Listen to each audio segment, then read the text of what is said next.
Hashtag sorry, not sorry, but welcome back to season 3, yeah, with a dwellers below, dwellers below. G'day and welcome back to The Dwellers Below, the show where a bunch of content creators that didn't get advance access to the rules content talk to you about the rules that they don't have. Oh, we are back. Backity back, baby. Backity back. We're so back. Damn. What That's did as I back as ask you've at the ever end of been. last episode? I asked, is The Dwellers Below going to be in the game? And that was answered before I'd even finished editing the damn episode. So we're back. Well, actually, technically, if you paid attention to any of the almanacks, you would have found out that the Dwellers Below actually was in the game. So, Oh, well, clearly I didn't do that. Now, Do you remember what the for spell new does? listeners Is the and question. old listeners, particularly the very old ones from the original show, I've just insulted most of our audience. We've got a few faces to introduce today. So, Old Man Moran is back in the house. Welcome, Brad. Good to be here, brother. Good to be here. Backity back. Also joining us today, the man dubbed the new Gentilly in the AOS version of the show, Danny Paints. The new Gentilly. I'm honoured. Absolutely honoured. What a title. What have you been up to in the intervening years, my friend? So many things. I don't know if I've started and stopped a YouTube channel. I worked as a commission painter for years and no longer do that either. Painted countless minis, played lots of games that aren't Warhammer, and missed square bases very much. Beautiful. I'm not going to advertise your YouTube channel, and I'm not going to advertise your painting studio because I know you're sick of painting it's models Danny for people. Paints at Danny Paints. Danny Paints. He's not sick of it at all. Up in the top right of the screen, Lachie Mulchcakey returns. Good to be here. Thanks, guys, for inviting me on the show. That's all right. Thanks for coming along. Now, it's a bit of a different vibe today. If the last episode could be described as, let's pick a metal band. Let's go Iron Maiden. If that was an Iron Maiden group, this is more of a Fall Out Boy vibe of band, I think. I saw them 2 weeks ago. They were great. You're kidding. Oh my gosh. Yeah, no, seriously. Like after 15 years or something, they came back out Panic and at the Disco? they rocked it. So, what have we got in store for you today? The plan is to, well, firstly, I got to just say thank you to everyone who tuned in to the first episode, everyone who's subscribed on YouTube, dropped us a comment, listened to it on the podcast feeds. The feedback's been overwhelming, but just the reaction has been overwhelming. Like we've 200 subscribers in our first week, like 1,200 like views on YouTube, another 300-400 on the podcast apps. Like just way above what we expected, way above what I could handle. I'm been struggling to keep up with the YouTube comments all week. Smorgan's not helped at all. But yeah, just like a massive thank you to everyone, like old listeners, new listeners, our friends in other podcasts who've given us shout outs. It's just massive. Like it's been an awesome week. Just hanging with the Dwellers family again.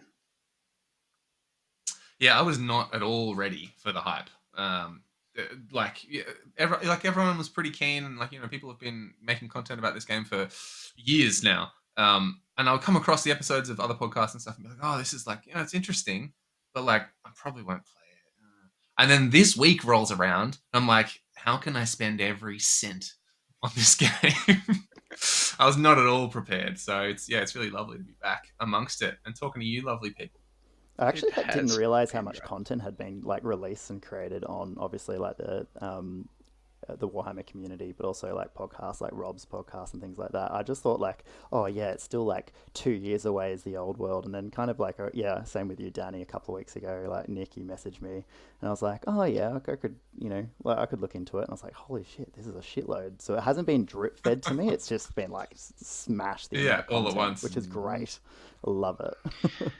Yeah, it's been a week. it has been like so much has happened, and there was one somewhat recurring comment that we got on socials, which was like, the episode was good and I enjoyed the content, but it was out of date by the time I listened to it.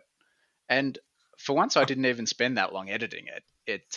It just kind of the week went, and I just want like let's go over the week. So we recorded Thursday, we released Friday night, and we already had our first controversy. The first big controversy of the week happened Friday, and that was Games Workshop doing another almanack article, a designer roundtable, and writing these 10 fateful words. Please note that they won't be considered legal for tournaments.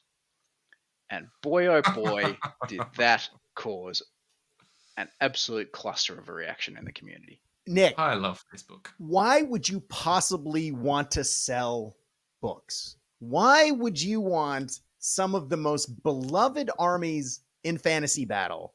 Why would you want people to play them? Why would you want people to be excited for this game that hasn't been out in 10 years, that you're bringing back from the dead? Why would you not just want to take a giant steaming monkey crap all over people's excitement? It is. I worked in corporate sales for Games Workshop twice. I cannot believe that someone was not taken out and shot for this. It is unbelievable. They might well have been. Yeah, we just don't know about it. The Bud chip fans. in my head is like just constantly like shocking and titching because of those 10 words. I cannot believe that somebody would shoot themselves in the foot so tremendously. It is unbelievable. I'm sorry. I'm going to get off my soapbox. I'm going to sit here and be quiet.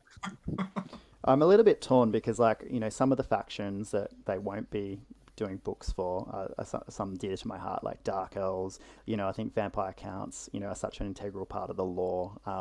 And even like demons, and some people have said, ogres are a little bit peripheral, but I do see, Warhammer Fantasy as, ogres are a big part of it, Skaven are a big part of it. So I agree with you, Brad, but also like I understand why they don't want to release 16 or 17 armies all at once. Like that is a big risk because they don't know how successful this is going to be. I actually think, and apparently they've said this before, that they won't do something like pre-marks in 40k, or there's been other examples of that where they won't do something and then they end up doing it. So I reckon 2 or 3 years down the track, when it's been hopefully successful, that they will renege on that, no one will be unhappy, right? Sorry, absolutely, Brad, go. My crackpot theory. Yeah, Brad, go for it. So we are getting those factions on day dot. We are getting the army lists for all of the factions at the exact same goddamn time. Games Workshop they didn't need to do that though. Anywhere outside of goddamn Warhammer World. And to say that they're not going to be supporting this and they're not going to be tournament legal, look, I get it. And there's behind the scenes arguing between who's getting credit for sales between AOS product and the old world. And that's why these comments have been made. However, it has created this massive confusion within the community that is nightmarish. And I can't go on that Facebook group anymore because people are asking the same goddamn question I asked a week ago. And I'm like, can you please stop asking this? But it's maddening. I'm going to talk about this later. We are getting a complete game right day dot. January 20th. We are getting the entire game. We are getting all the races. Now, Lachie, you want to play Dark Elves? You can play Dark Elves. Those lists are going to be just as play tested as everything else. The one thing you're not getting is an arcane journal in like the next 4 or 5 years. When the next round, or 3 years, however long the next round of this goes, we are working towards a full narrative. We are working towards the war in Kislev. And we'll get there along the way. And we'll have arcane journals along the way. And hopefully there's all sorts of extra stuff that happens, like Storm of Chaos supplements. but you're going to be able Yeah, to play yeah. your goddamn Dark Elves on January 20th or whenever they decide to pull the trigger, like the goddamn basing document. Whenever that happens, you're going to be able to play them. I'm going to play Yeah. Skaven day one, and I dare anyone to tell me not. Sorry, Nick. Go ahead. This is the perfect example of this is the person. This is the reaction that GW's elicited. I can see his veins popping out of like his head and his neck, just like ah. I've got And the red light two makes it things. sinister. Two things to sort of say about this. The first one is like there's really very little difference between some of these armies that aren't supported and the ones that are supported, in that like there's like 10 armies that are being supported in this. They're not going to release all the arcane journals all at once. You're going to get them, maybe, like the rumor is they're going to release 2 at a time. Like you'll do a Wood Elves versus Beastmen one, an Empire versus Chaos one kind of thing.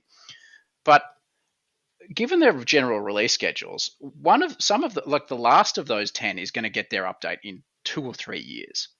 So for the next 2 or 3 years, they're going to be relying on the Index Army book in their Ravening Hordes book, which is coming out at the same time as these PDFs. So they're going to be on their list for the same length of time as some of these PDFs, if not longer. I've decided I actually have 3 things to say. The second thing I want to say is people use the 6th Ed Bretonnian book for like 20 years. Like Bretonian's got a book in 6th Ed. Yeah, this is their 7th Ed book. They got one in 6th Ed, and this is their 7th Ed book. Like we still need an 8th and a 9th one yet. Don't even get me started about Chaos Dwarf lists, because the Ravening Hordes list in 6th Ed was the one that we used up until Termacon. Exactly. So like players are used to using the same list for a long time. So I don't think that's a massive issue. And the third thing is they told us about this months ago. We knew about all of this. Like nothing in that article about the PDF lists was new. Nothing was new except they put in a line that said you can't use them in tournaments, and just everybody lost their collective minds because it's like, oh, GW are the arbiter of what you can use in tournaments. Like, when is the last time they ran a bloody event? Yeah, so, I think the community will definitely keep saying, hey, you can run whatever you want. Probably what I would suggest would be the thing is that they don't want to commit to like redoing kits for, those other 9 armies in terms of like, actually printing new molds or whatever and having to do all that process. Well, yes and no, though, because of those 7 armies or whatever, they've got better product availability than most of the ones that are currently out. So you can't buy any generic sort of orcs and goblins stuff from Workshop at the moment, but you can buy plenty of vampire count stuff, almost the entire Lizardmen range. Like they've actually got better access to models, and that's where what Brad mentioned about the dispute between the Specialist Games Studio inside of Games Workshop, which is the old Forge World, and the Age of Sigmar team comes in. There's apparently issues with finances on the profit and loss that caused this dispute. But yeah, I kind of want to move on. But that was Friday's controversy, and boy did it just go. And of course we were out of date from Friday, because that happened on Friday. We released our episode Friday, and we missed all the fun. And then Saturday happened, which was release day, and everyone lost their minds again because it was release day and everyone was super hyped for the release. And then we could buy models, and we could see models just sort of as the time zones ticked over, things sold out, and then everything sold out, and everyone lost their minds again.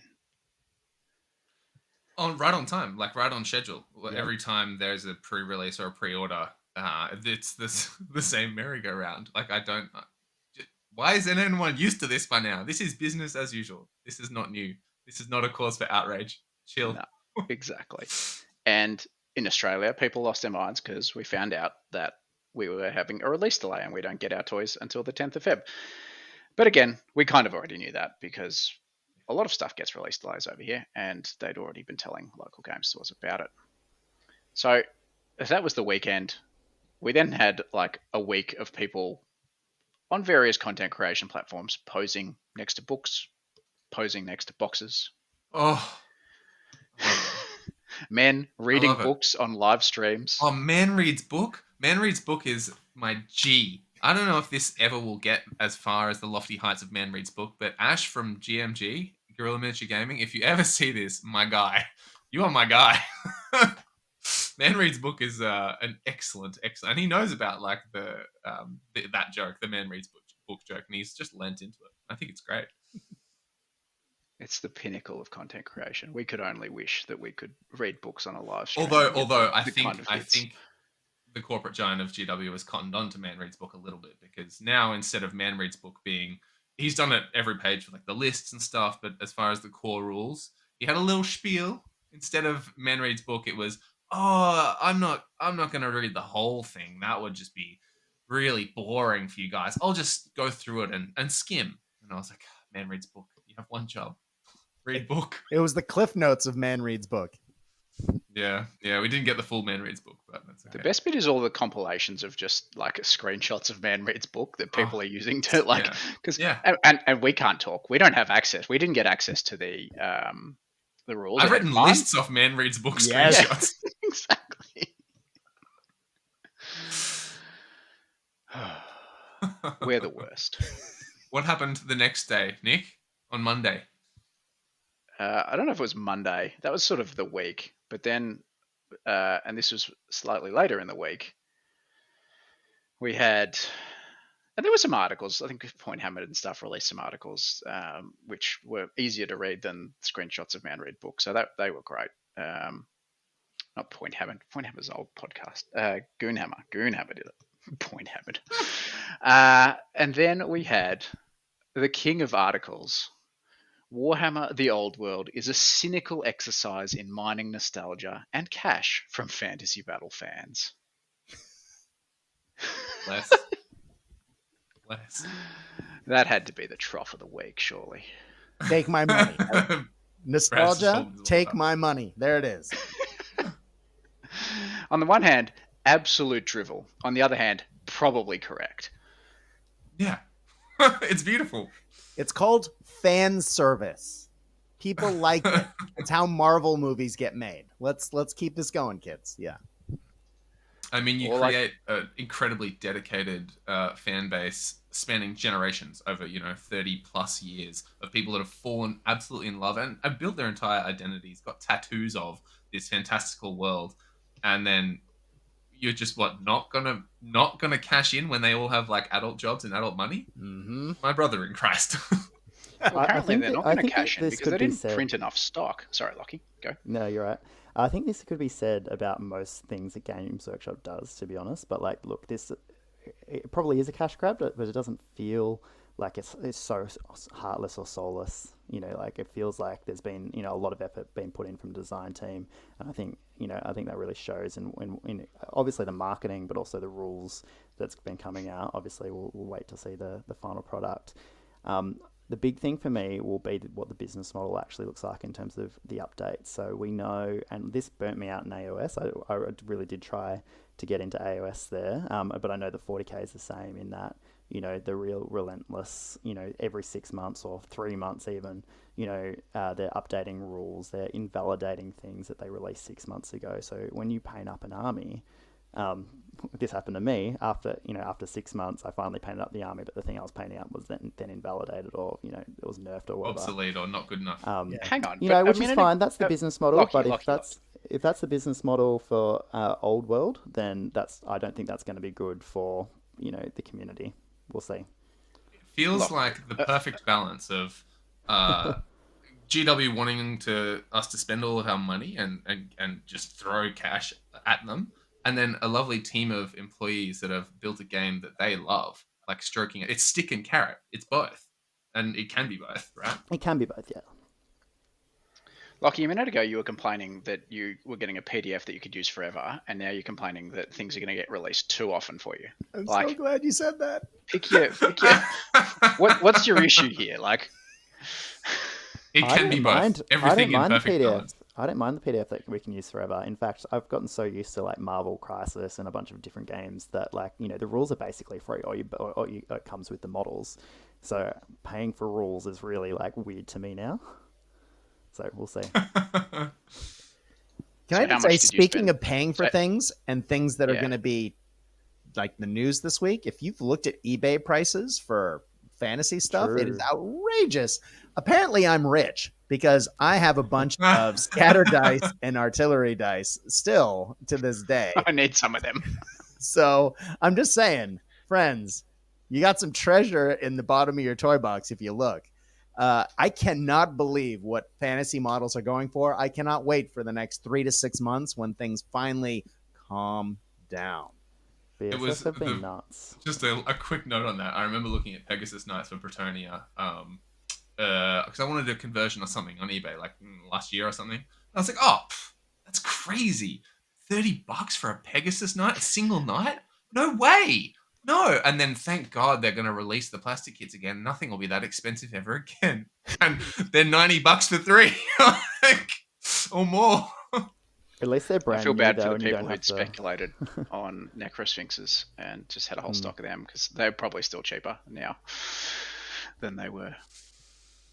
And anyway, that was the week. We're now up to date, so you can't tell us we're And behind. we'll be And I'm going to edit, tomorrow. and I'm going to edit this a bit quicker, and hopefully get it out tomorrow, and then it'll be great, and we'll be something will happen overnight. You watch, and it'll be a disaster.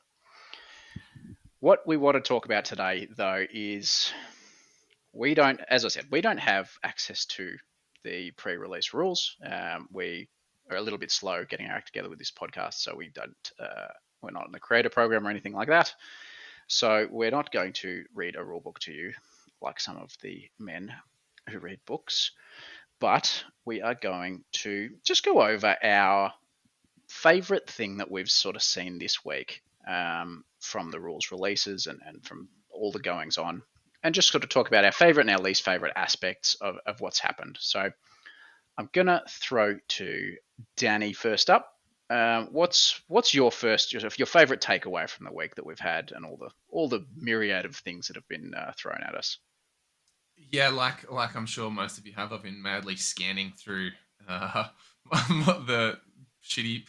the bad pictures of the rules, etc., and looking through what I can, watching all the videos. The big favorite for me is the formations, which I know Lachie you wanted to talk about a little bit as well. But I the wanted different to talk about formations. It's like surely this has got to be one of the coolest things. Like it's sick. I'm an Empire stan through and through. Love that army. I'm up to Empire Army number 6 or something ridiculous like that. And I think this is going to be 6 for the old world. But my favorite thing is detachments and the way that you can have your main block of infantry and then a supporting unit, and they're filling out different battlefield functions and like working cohesively as a team to achieve certain objectives, or and even though that's been dispersed among even though that's been dispersed among everyone, the idea that you can have like the open order, close order, and then marching columns and whatever other formations, and if they're actually effective and impactful in the game, and it's not just like, oh, I'll never use that formation because there's no point. Like, from what I can glean, it looks like changing your ranks or formation is going to be vital to being successful at carrying out a battle. So I'm just imagining marching blocks of infantry up and then redressing the ranks, and for various tactical advantages. The one I was thinking of was if you have the drilled special rule, for example, makes you able to change redress your ranks before you make a move, and if the enemy's coming up about to attack your Empire gun line, but you have a marching column of spearmen next to your gun line, and then you just redress your ranks and move up a little bit, and suddenly you're blocking. They can't charge your cannons; they have to charge your spears.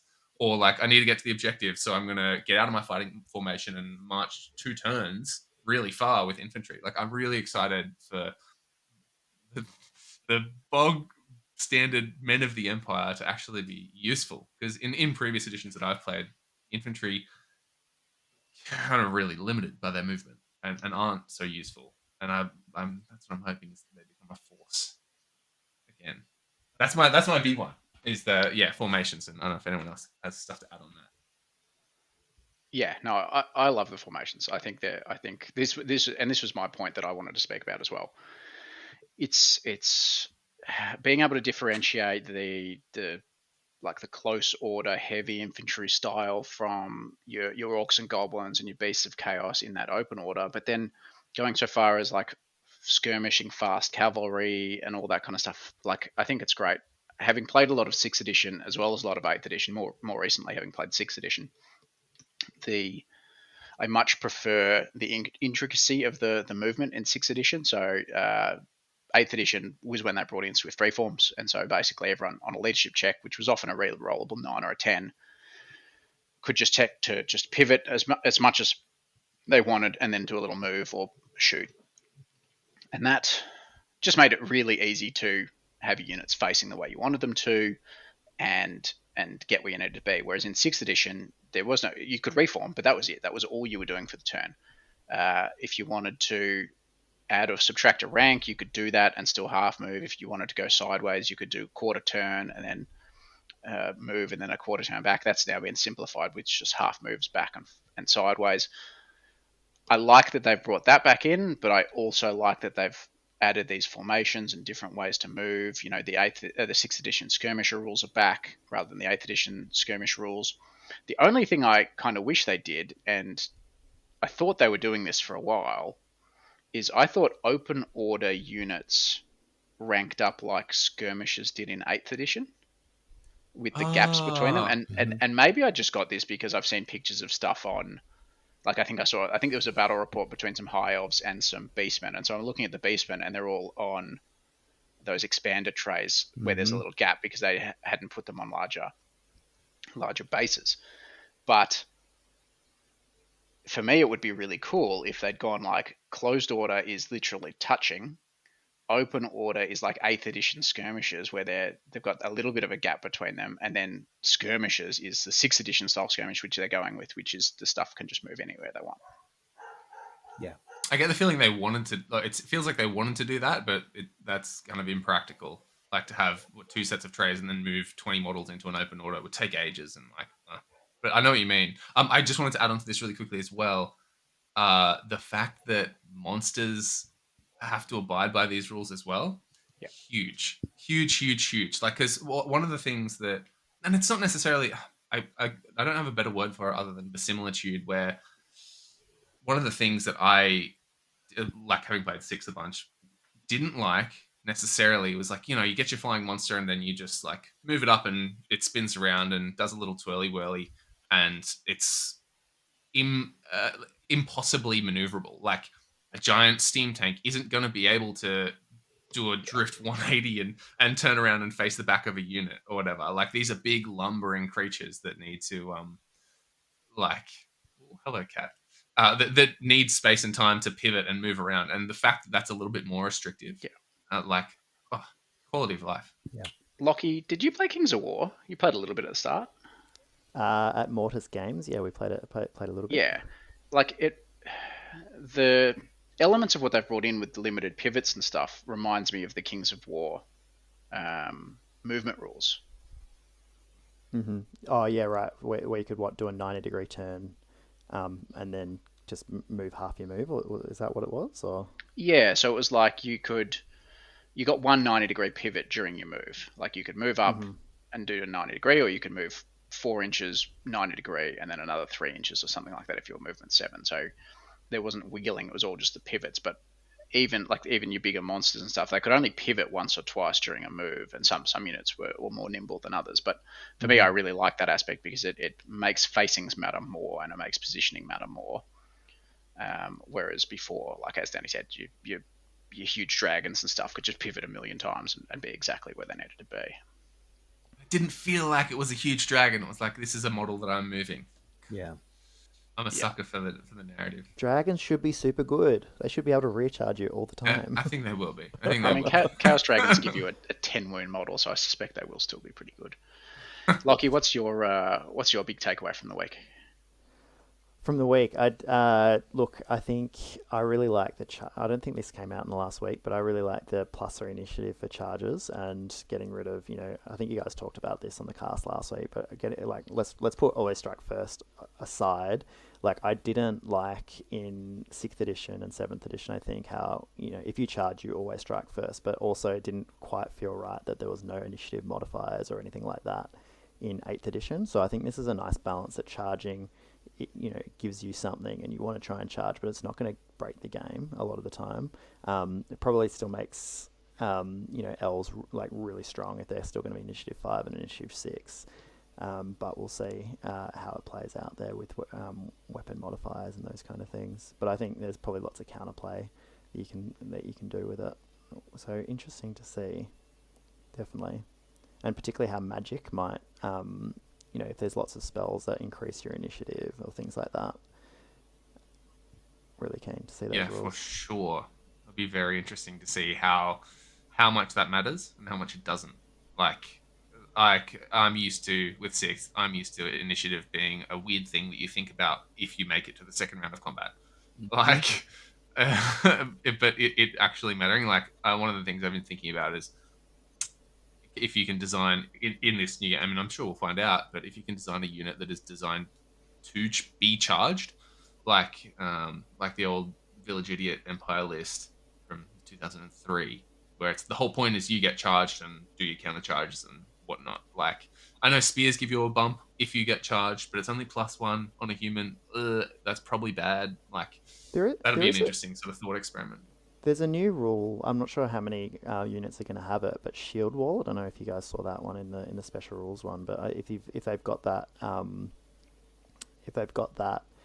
rule, I think that they can do it like a 2-inch move 2 inches backwards if they get charged, which seemed pretty cool and very strong potentially, depending on how many units actually have it. Like to increase the charge distance. Yeah.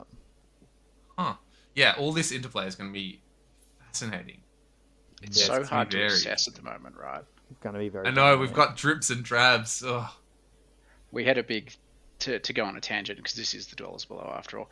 We had a big discussion this afternoon in our group chat about armor and how they've seemed to have dialed back what kind of armor save you can get, but they've also dialed back the armor piercing by separating it from strength values. It used to be very easy, strength 6 was -3 to your armor.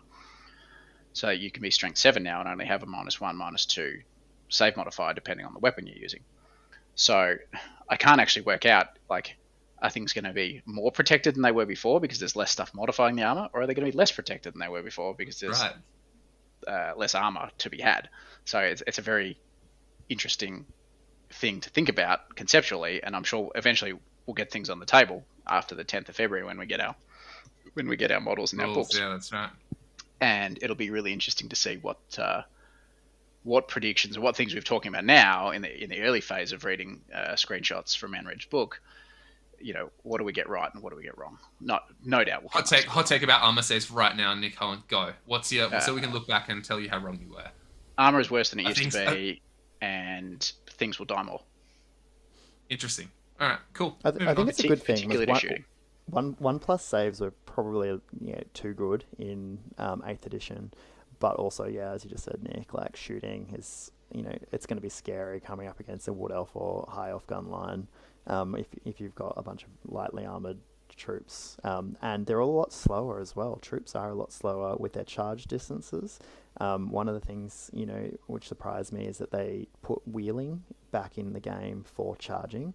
So not only is your charge range less, you're actually you're spending more to charge. You're spending more to charge. So I can see infantry being very slow. And formations. Yeah, exactly. Yes, exactly. No, Brad. But the units are longer as well. So the more you're turning, you're wheeling further. True. It feels, I want to get it on the table.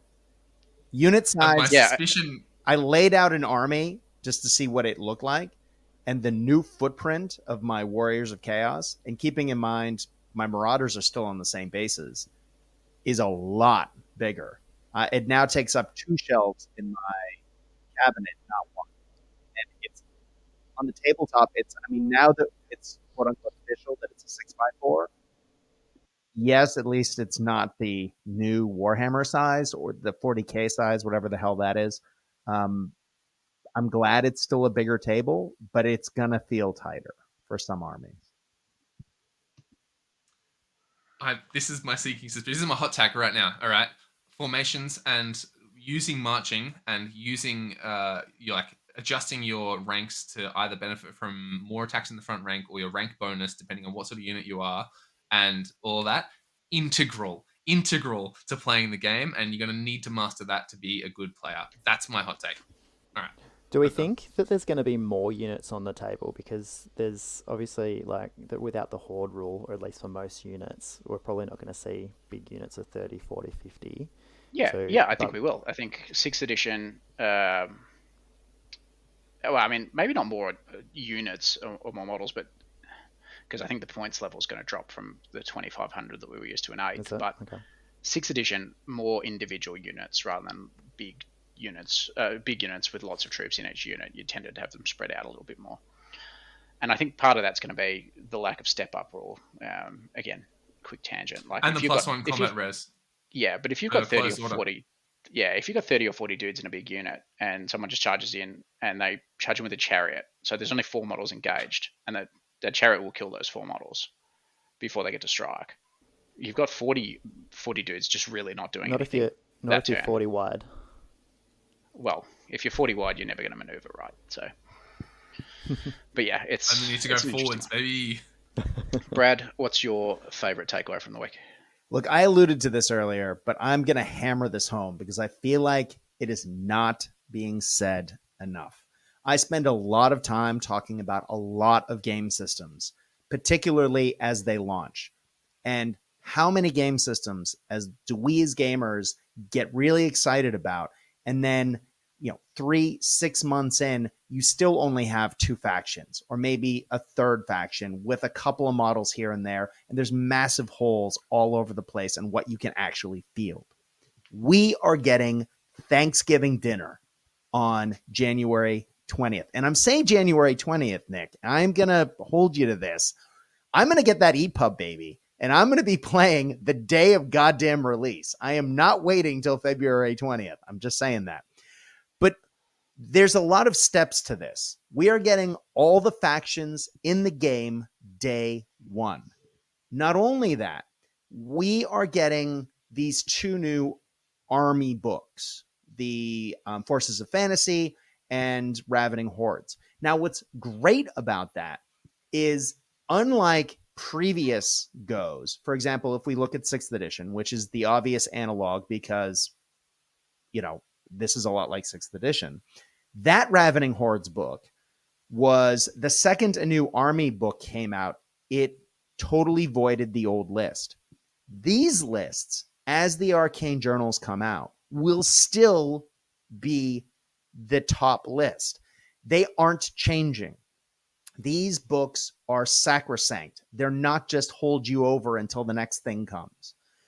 So clearly, knock on wood, a lot of work went into these army lists. And it means that we're not going to be having the 3-month, 6-month codex creep that just comes in and makes the next thing better and the next thing better and the next thing better and the next thing better. Yes, the arcane journals are going to give us some new army lists. Yes, we're going to get a couple of new units, some of which will be conversions, which is cool. We're going to have new special characters. It'll expand the game into different battles, into different times. There's just so much about the way the game's moving forward that I'm all about, but I couldn't be happier that everybody will have their army the first day. Now, that is also why the Games Workshop comment about tournaments made me lose my mind, besides the sales element. But I could not be happier. We are going to have all the lists we want to play this game, all the units, on January 20th for years to come. And yes, in a couple of years, it'll be like, oh, can we get some new stuff? But I feel like depending on the types of events that people are playing in, the types of games people are playing, and the nature of the arcane journals and how this is supported through publications like White Dwarf and by the community, I feel like the people will be playing with their lists to try and not only rock, paper, scissors everyone else to fit the quote unquote meta, but also, to play the game in different ways, which I'll come back to a little later. But I could not be happier that Warhammer is back, and Warhammer is back full stop entirely. It's not like we're getting a little bit of Warhammer and a little bit of Warhammer. We're getting fucking Warhammer, the whole goddamn thing on one day. And everyone is in the same place, and it gives us all a great place to start. I'm really excited. It's such a flex. Daddy GW is like what other game company exists that can do that? Yeah. None. Like, there's no other tabletop game that can just be like, oh, here's 30 years of gaming history, but we're just going to release it. That's it. Right, all there. That's crazy. The crazy thing is that they don't do it all the time. Yes. Like, this is a, rampantly profitable miniatures company that dominates the market, and then they're like, oh, we could only do 2 books and a rule book this year. That was a lot. Well, to be fair, it's probably all written for the next 12 months, 12, 18 months, and it's sitting in a warehouse ready to, be drip fed, right? This was announced, like, the old world was, what, 2020? 2020. They said it's coming 3 years ago, 3.5 years ago. Like, yeah, I believe it. The ancients that be, the soulless lizards in charge of GW Corporate think in long lifespans. I really like this too, Brad, and it's one of the frustrations of previous editions of Warhammer was like 7th Ed. 7th Ed was a great edition change on 6th Ed because it took what 6th Ed had built and just tweaked it a little bit. The issue was it only released with 2 books, and so you had most of the armies using the old 6th Ed rules. And then they just casually drip-fed over a period of time, drip-fed in the new army books, and they were cooked, absolutely cooked. The power creep in 7th edition was insane. Yeah. So, and then you had things like the Bretonnians and the Tomb Kings that just didn't get a book in 7th, and Chaos Dwarves. Not a real army. So they don't exist, Brad. Why would they get a book? But yeah, you don't.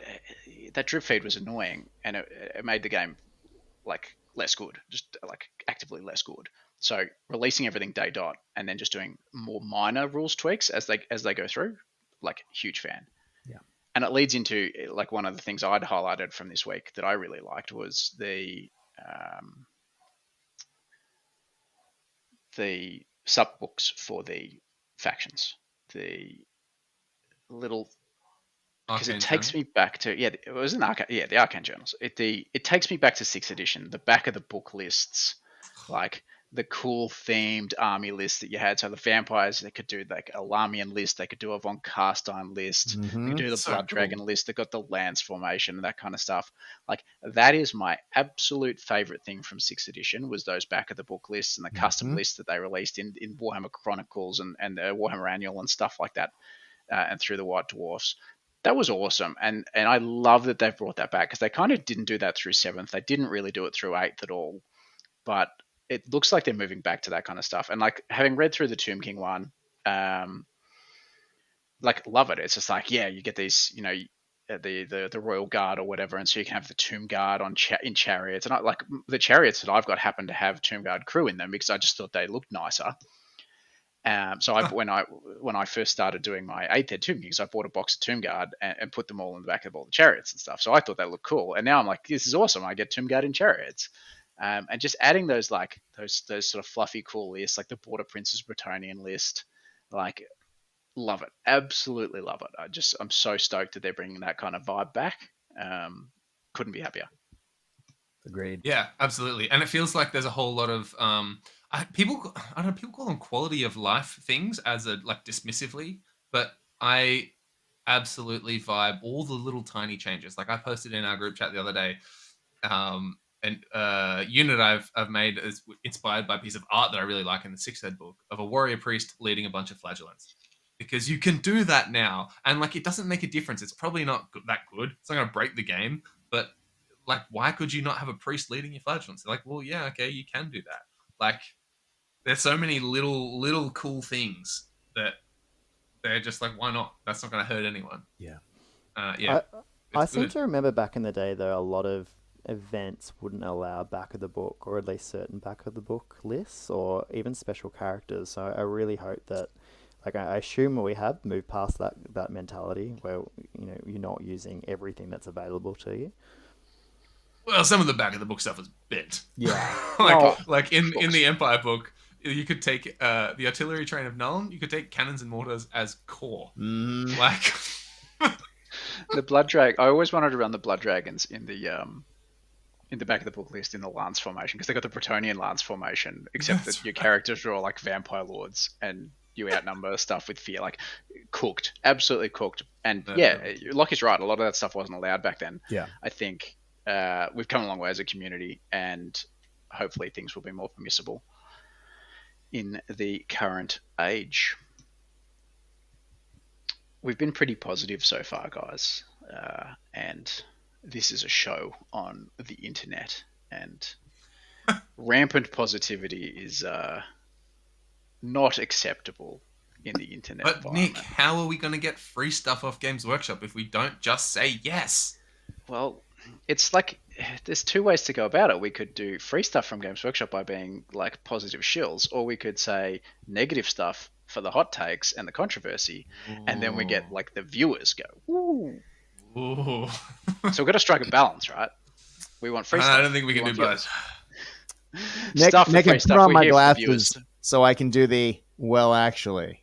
So I'm ready. Actually, it's too hot in here. My glasses are steaming up. I'm sorry if I'm shiny, folks. I'm just a little sweaty. Sorry, Brad, go you ahead. look great. All right. Brad can't contain himself. He's getting angry. He's getting sweaty. The rage has been building. What has enraged Brad this week? What's got the old man grumpy? Well, it's not grumpy. I'm actually amazingly positive about everything with this release. But something I've been thinking a lot about. I play a lot of bolt action, and I'm part of a group that writes a mission pack. CAS. Cast Dice actually did a wonderful episode on the old world this week, featuring Dave of War from the Dwellers Below. You should check it out. Anyway, I just thank you listened for the to it. plug. It's such a good episode. Glad you I'll liked send it. you the invoice for Dave's services. Better than this show. Seriously, though, I'm part of a group that writes missions, that puts them out. We put out one in 2016, we put out one in 2020, and we put out one in 2023. And they're they've been widely adopted by the community, tournaments, narrative events across the world, largely because there are very few actual playable scenarios in the bolt action rulebook. And it's one of the easiest ways for the game to get stale. So what I'm concerned about is I want to see the missions for this. I want to see the scenarios. I'm hoping in some of the arcane journals and the things moving forward, the publications for this game moving forward, we get different ways to play. Now, I know a million years ago, it was nothing but pitch battle at 20 paces, 20 zipping someone and high-fiving your bro on the way to saying what is best in life. I get it. However, long-term, I would really like to see something besides victory points being the only win condition in scenarios for this game. I'm a huge proponent of scenarios that make you do something slightly different. I think it can freshen up the way you list. I think it can freshen up the way you play. And it really shows who's a better player rather than playing the same thing over and over and over again. And besides, it drives my attention deficit disorder nuts to be the same thing every time. So my personal thing that I'm a little nervous about is that the game at release, this whole wonderful boom game, doesn't have a variety of scenarios that will keep us going for years. And I'm hoping those are provided later. No, 100% agree, Brad, because I just think the game design has moved a long way since the pitch battles of 6th edition. Like, obviously there were a few scenarios in 8th edition. We all remember Watchtower, which was probably not the best scenario, but it was still something different from pitch battle. But I think about games like Marvel Crisis Protocol, which some of the best parts of that game is the dynamic. There's so many different types of scenarios that you can play, and you're basically playing a new game every time you play. And I don't actually play Shatterpoint, but everyone who I know who's playing it has told me that there's only 2 or 3 scenarios, and it's getting very stale very soon. And I think you're right, Brad. If they don't have more than 4 or 5 good scenarios, then it's going to get stale quickly. I disagree. I think there's enough, because there's so many different, 16 different armies you can use. And hold on. you can just play so many games. You are the captain of the 20-0 brigade, for the record. I'm just gifted, Brad. But Nick, seriously, I can crush you in 20 different ways. Hold on. But seriously though, if I play a game of Warhammer or something else with my wife, that's fun. And then if we play every night and we do it the same way every night with the same person, yeah, you've got to throw in some different scenarios, right, to keep it interesting. Telling me to cheat on my wife? No, but What the fuck? This is going really strange directions. I heard this analogy I heard years ago. I can't remember who told it to me. If you're with your wife every night, the same time, same thing, yeah, you're going to throw some scenarios in because you're going to get bored. But if you go to a tournament weekend and play with 6 different people, then you're probably your basic game without the scenarios is plenty enjoyable. So back to talking about Warhammer. I think the other good point that some questions. Yeah. I think the other good point that Brad brought up was it makes you list build differently. So in a pitch battle scenario, there's going to be a very efficient way to spend your 2,000 points or whatever. But if there's different ways that you need to move around the board, or whether you need to claim things, grab it and run, or even tag different things and things like that, inevitably different units are going to be that might not be as efficient in a pitch battle are going to be more efficient there. So it makes you list build a little bit differently. But yeah, the 6-head player pack for CanCon this year is like that. The TOs decided they want to do, and they're very, very blatant about it, but I think it's cool. They're like, in this scenario, unit champions are going to be great. They're going to be the best. So you have to have some unit champions. In the next scenario, you have to have whatever else, and they're actively encouraging different list building. It'll be, you're right, Brad. It would be nice to have scenario play. Let me just jump on. I think Hohen has a point. This game has a long pedigree of 20 zip of 20 zipping somebody. No, this game. No, I think he's addressing my other point. No, I'm not. I'm actually addressing the serious point here. If we think about Warhammer Fantasy Battle in its first 8 editions, it was a pitched battle. I mean, you were fighting a war. It was probably, of all the games I've played, the game that was most zoomed out, most fighting, sides rushing into each other, tabletop war experience, possibly besides War Master. And it makes sense. You want to see who wins the game, and it lent itself very well to tournament play because of that. And it has a long history of that. Now, is this Warhammer Fantasy Battles 9th edition, or is the old world something new? That's a question that we as a community have to ask.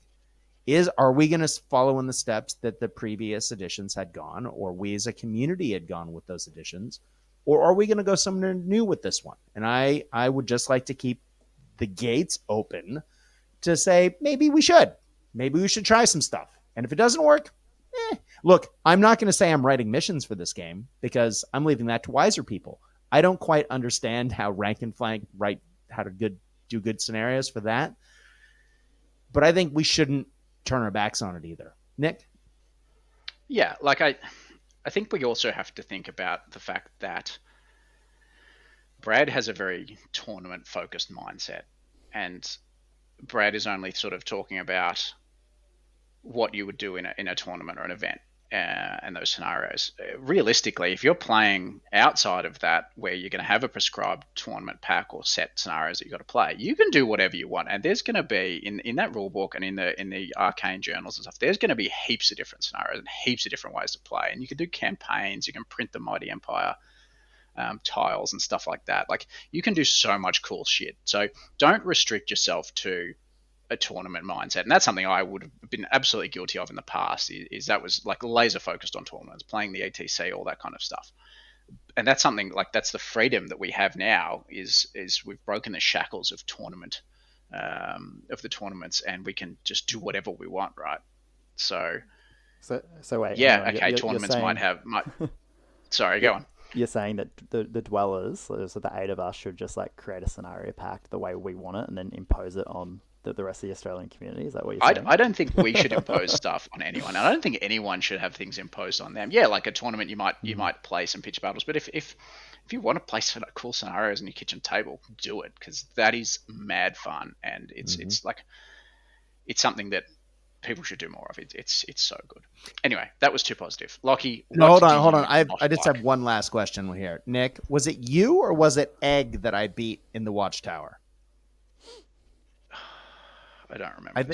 I think the only time I ever beat you with the 100 bloodletters, I won on a fluke because of the Watchtower scenario. So I'm a huge proponent of scenarios, because it's the only way I've ever beaten you. For those who don't know the context, Nick and I played when Nick was like 13, and he pantsed me. And that was when I was the number 1 rated 40K player in Australasia. He destroyed me and made me cry. There's the only time I've ever beaten you was in a scenario, Nick. So there's a really good episode of Cast Dice that goes into detail about the fateful day when you guys met at that tournament. I listened to it the other day. It's very good. Oh. This is great podcasting, just talking about stuff that happened like 20 years ago. Sorry. This is the Dwellers Below. It is. We're back to the Iron Maiden. I want to focus on the Fallout Boy, the new metal. Lachie, back to this week. What did you not like so much about this week? Look, finding out that the magic phase is only 2d6 per kind of roll, that feels very AOS-y to me. That was one of the very simple parts about AOS that I wasn't a super big fan of. Yeah, I mean, it's pretty much straight from AOS, right? Yeah, it absolutely is. I mean, you're adding your wizard levels to a 2d6 roll, but, it's just, it loses so much of the dynamic. I do like the fact that, they've split it out across multiple phases, so it's not just one magic phase. I like across multiple phases, don't have a problem with that. But, yeah, I think it definitely loses the way that you might resource manage to be able to do that in the magic phase. What do you guys think about that one? I think that it's correct. I think it's right, because I think it simplifies the casting, but it also, I feel like you need to always be thinking about magic now. It's every spell, and when you cast your spells in the phase. I think the complexity hasn't changed that much. It's just in a different place, and I think that's fine. That's. Mm-hmm. But each to their own. The way the magic looks to me, if you leave a high level mage of your opponents uncontested in a primary part of the board where it's got access to a lot of units, both its own and yours, you will lose the game, because they will be casting 4 relevant spells a turn, and if you haven't got the ability to dispel all those spells, it could absolutely take over the game. So contesting where your opponent's wizards go and where your own wizards go and stuff like that is going to be a massive part of the game. It's not directly related to Lachie's point of the 2d6 rolls. And look, we're all going to miss 6 dice casting the Dwellers Below. But are we? I will. I certainly will. So I think if you can sit your guys back, so I know that magic ranges are a lot shorter, so like magic missiles and stuff, this is going to be hard to do. But like if you've got a highly buff centric magic phase, you sit yourself back outside of what 18, 24 inches, which isn't actually that hard to do behind your lines. You're going to get a lot of those spells off. So yeah, it's going to be. I think that will be interesting in terms of like keeping yourself in range. But so I only think the balance of yeah. buff and hex, etc. spells in each of the laws that you have access to is going to negate that. Like, you're not going to have one law that has all the buff spells. And also, just another point that adds to this a little in terms of what you're saying, Nick, about the complexity of like where you place your mages. I was watching a thing the other day which let me know that buff and hex spells both now require line of sight. So you can't just sit your mage like way back behind 7 units and then buff the one at the front, because you can't see it. So it's gonna be really interesting, I think, where the mages go, and like trying to mitigate the risk of having them up the front, but then staying in range of stuff, trying to dispel other people's stuff, because you can dispel stuff as much as you want. Like, any mage can add can attempt to if you have your level 4, for example, in range of all of their mages, you can add 4 to every dispel roll. No, absolutely. And I think a lot of those abilities, spells and command abilities, can't be cast when you're in combat, or can't be used when you're in combat as well. For example, like the Tomb King Hierophant ability to raise back dead troops does not work if the Hierophant is in combat, was my read of it. So, Interesting. yeah, you've got to positioning is going to be key. But yeah, that doesn't really go to what Lachie was talking about. But it's the Dwellers Below. We've got to go off on tangents, right? The one good thing though is, magic phases back in the day could take a while in terms of like, particularly newer players when they're trying to figure out how many dice they should, roll for separate things, and if they're trying to bait out. So if you're just like, cool, I've got this spell, I'm going to roll 2 dice, I can see why, speeding up the game, has an appeal. Absolutely.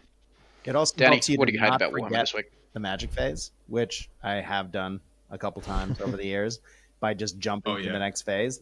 It's more intuitive. It's a more modern game design to have the magic happen when that part of the turn is actually happening. I'm a huge fan of this. I think I said it in the last episode. I think that breaking it up is a great idea. I like it. It feels magically battle-y. Nick, you asked what I think is bad. All of it. I hate the game. I'm going home. I'm burning my Empire army. All 17. We don't burn Empire armies. We burn Dark Elf armies. That's right. Sorry. No, I have my major thing that I really dislike, and I think it's going to cause no end of problems, to be honest. In fact, it's probably the worst thing I've ever seen in any game ever. It's been driving me nuts. Obviously, you all know that cannons only do D3+1 and not D6. 10 from the back? Who even cares? Yeah, 10 from the back will be fun. No, my real thing of what could be bad, I don't know. I'm too much on the positive hype train, but my negative is there's no more of the catastrophic breaking from combat and getting run down that you saw in 6th. And people are talking about this like it's a good thing. Like, oh, I can't just fail one test and my whole big unit dies, which I understand, but also that was the most refreshing thing about when we started playing 6th together again. Stuff dies. Things happen. It's a battle. Like, like it can go catastrophically wrong for you very quickly. And what I'm hesitant about, and what I've heard from a couple of battle reports of people that have had a few games, is that it can be a bit grindy. A bit like, I win this combat, I push you back. I win this combat, I push you back. So you never, like, your opponent, for example, never rolls above their natural leadership. And so until they have half your unit strength, and because they're killing stuff too, maybe, if you're not wiping out the rank every time, like, there could be a lot of combats that just go all game and nothing happens. And there's nothing worse than rolling 7 buckets of dice. Like, you play AOS games where, like, someone is rolling 400 dice at you, and you have a really good save, and so 3 wounds get through, and you've spent like 20 minutes rolling dice. That sucks. So that's actually a real issue, I think, to watch out for. But we're not going to be rolling many dice in this game. No, which is good, but if nothing really happens, then...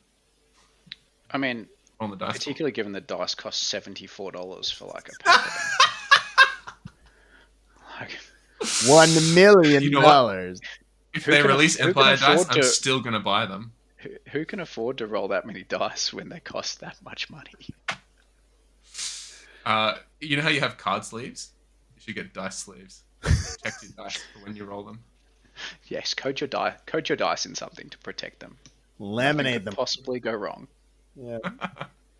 No, I'm with you, Danny, though, because like, so wait, assuming that BSBs still give re-rolls within 12 inches, so you could actually just Do they? do they? No, BSBs have changed. So the leadership rerolls you get from the veteran rule, Right. and the BSB does something else. I think I'm Oh pretty yeah, sure. it hadn't even occurred to me that BSBs would do anything or would change. So yeah, I haven't even looked at that. I Yeah, haven't just been assume enough they're the like same. from the Skerricks that I've got. I know you like all I can see is you can take them, but the veteran rule allows you to re-roll failed leadership tests. Mhm. So I feel like that's leadership. So maybe the BSB is re-roll break tests. Yeah. Well, even if Yeah, even if right, it doesn't, like leadership 8 or leadership 9, like you're not going to be failing. Like you could go games without failing that, like unmodified. And that's the key though, right? Modified. Like you're gonna try and do your utmost to drop someone's leadership, spells, magic, buffs, Yeah, debuffs, whatever you I've can. seen 2 abilities in the Chaos book to drop people's leadership. There's a banner that if they can see the banner, they lose a leadership, and there was another ability, wow. I think a spell. So I wonder if leadership debuffs will be more common. It's It interesting feels what you like all said the though, stats are more important. Yeah, absolutely. But it's interesting looking at what you said from us because you're coming from more of a 6th ed perspective because you probably played that more recently than 8th edition, and from a 6th I ed literally perspective, played 0 games of 8th edition. exactly. So from a 6th ed perspective, like breaking units, running them down was massive, and stuff died super quickly. It died even quicker in 7th ed. In 8th ed, in a sense, it went the other way because almost everything had steadfast and essentially was just always checking on their natural leadership, which often was 10 with a reroll because of the leadership banner. And so you actually basically couldn't break or run anything down in 8th edition a lot of the time because these big units were just tar pits and they would just tar pit you forever. And at least what they've brought in here is if you are engaged against a tar pit like that, it's going to be a bit more dynamic because that unit's going to fall back. It might not break and flee, but it will fall back in good order, and at least that will add some movement to the battlefield. Then again, 8th ed sort of made up for that by having big units that had a billion attacks, and so you wouldn't actually run units down. You'd just wipe them off the board, and that's going to be less common in this because it seems like there's a bit less damage output from particularly in close combat. Agreed. Yeah, it'll be interesting. Totally agreed. We're just gonna have to get boots on the table and figure out how it actually works. Yeah. And that's my negative for the week. Oh my god, I just want to play. Let me play games, please. The worst bit is even if we had the rules, I couldn't play because I'm working and CanCon's a couple of weeks away, so I've got to earn brownie points. I can't spend my weekend playing Warhammer. I'm going to be in Canberra for the weekend. So, and in theory, I should play X-Wing and practice that, but who cares? I'm just all about the old world right now, and I just want to play some games. And we've got it's the 10th of January. The 10th of February is a month away. Mm-hmm. Nick, quick aside, how much do you care about the X-Wing tournament at CanCon? On a scale of 1 to 10. Give me a number. 5 and about 5. the price. Okay, that's nothing. What if we go to CanCon, we both bring old world armies, and we get the EPUB, and we don't play tournaments. We just get a table and play the old world. I was already intending to bring an old world army. Deal. Because the X-Wing's only the Friday, assuming I don't top 8, which I probably won't because I haven't played for months. So, yeah, let's spend Saturday, Sunday just playing games. So good. I'm intending to buy an army at the BSS. I think it's gonna be nuts this year. Dude, last year the line was bonkers. Bonkers. Let's be nerds this year and get in super early and camp out. 5 a.m. starts. Sounds like a plan. We might take it offline because I don't think our listeners care whatsoever. That's right. Correct. Queuing up in the buy swap sell list line at a convention in 3 weeks. That is the content everyone's here for, right? I think the only thing that would make that better if we started raiding the toilets at CanCon. I'll do it. We're gonna live stream from the BSS line. Wild. Hey, gentlemen, it's been an absolute pleasure talking to each and every one of you. Lachie, So Nick, good. Brad. Oh, Love it. Love you We're guys. back. We're so back. We Back even in the casted back! twice in less than a week. Like, when has that ever happened before? I know, right? Never. All right. Well, thank you everyone for listening again to the Dwellers Below. Hit us up in the socials with your favorite things from the rules that you've seen so far. That way, you don't have to read everything because you can see other people's favorites and we can all learn together. If you want to be a negative internet dweller, hit us up with the things you hate about Games Workshop. I'm sure the list will be long and the arguments will be many. I, for one, like their pricing.